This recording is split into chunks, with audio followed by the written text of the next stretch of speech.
नमस्कार, मी विनय वरणगावकर. माझ्या चॅनलवर तुमचं स्वागत आहे. आज एक विषय असा आला की ईडीची चौकशी सध्या भारतामध्ये आणि महाराष्ट्रात मोठ्या प्रमाणावर खूप जणांची होते आहे. तर त्याच अनुषंगाने असं स्मरण झालं की तब्येती या लोकांच्या बिघडतात. ज्यांची चौकशी तपास ज्यांचा सुरू होता त्यांच्या तब्येती तपासाचं घोषणा होताच लगेच त्यांच्या तब्येती बिघडायला लागतात. त्याच्यावरून असं वाटलं की तपास, तब्येत आणि तुरुंग हा एक या व्हिडिओला टायटल द्यावं असं वाटतंय की तपास, तब्येत आणि तुरुंग. तर जेव्हा कोणत्याही व्यक्तीची खूप मोठ्या प्रमाणावर आर्थिक गैरव्यवहार किंवा काही घोटाळे केल्यावर जेव्हा त्याचा तपास करण्याची जेव्हा वेळ येते किंवा तसं सूचना मिळतात, तसा काही सुगावा लागतात, या लोकांच्या लगेच तब्येती खराब होतात.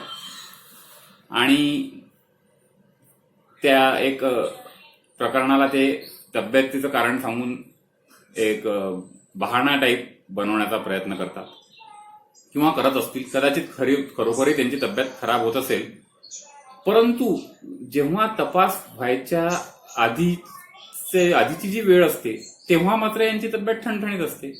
मग तपास सुरू होण्याच्या वेळेसच यांची तब्येत कशी काय बिघडते? बरं, काही वेळेस असंही निदर्शनास आलेलं आहे की ही मंडळी यांचा तपास होतो मग आणि तुरुंगात गेलेल्या बरेचसे लोक तुरुंगवास भोगून आले. त्या तुरुंगवासात जाण्याच्या आधी त्यांची तब्येत खराब झालेली होती. तुरुंगवासातही तब्येत खराब असायची, पण तुरुंगवास भोगून आल्यानंतर मात्र हे ठणठणीत फिरत राहतात. त्यांची तब्येत एकदम एखाद्या आरोग्यदायी व्यक्तीप्रमाणे वाटते आणि मस्त ते त्यांचे दैनंदिन कामकाज करण्यास करत असतात. तर म्हणूनच असा हा एक विषय मांडावासा वाटला की तपास, तब्येत आणि तुरुंग.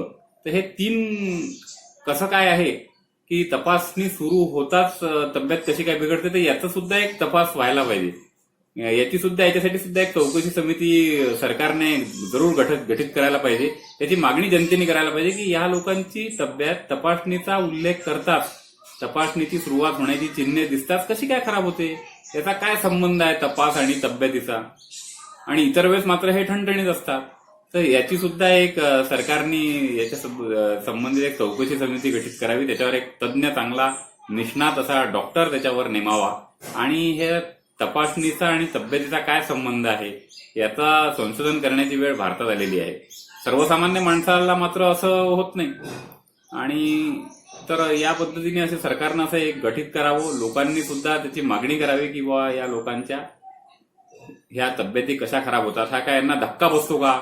धक्का तर काही बसत नसावा, कारण की याच्यापेक्षाही काही जास्त घटना यांच्या जीवनामध्ये घडलेल्या असतात, घडत असतात, आरोप होत असतात, तेव्हा मात्र यांची तब्येत ठणठणीत असते. पण असं काही सरकारी चौकशी आली की मात्र तब्येत खराब होते, याचा जरूर सरकारने याच्यावर विचार करावा आणि जरूर जनतेने सुद्धा याची मागणी करावी की तब्येत खराब तपासणीची वेळ आल्यावरच कशी होते आणि तुरुंगात जाण्याची वेळ आल्यावरच तब्येत कशी खराब होते. तर म्हणून तपासणी, तब्येत आणि तुरुंग हा माझा हा व्हिडिओ आहे. आणि माझे असेच व्हिडिओ बघण्यासाठी आपण माझं चॅनल जरूर सबस्क्राईब करा. सबस्क्राईबच्या बाजूचा बेल आयकॉन दाबा आणि जर व्हिडिओ आवडला असेल तर लाईक करा, कमेंट करा. धन्यवाद मित्रांनो. पुन्हा एखाद्या असाच विषय घेऊन भेटूया. धन्यवाद. नमस्कार.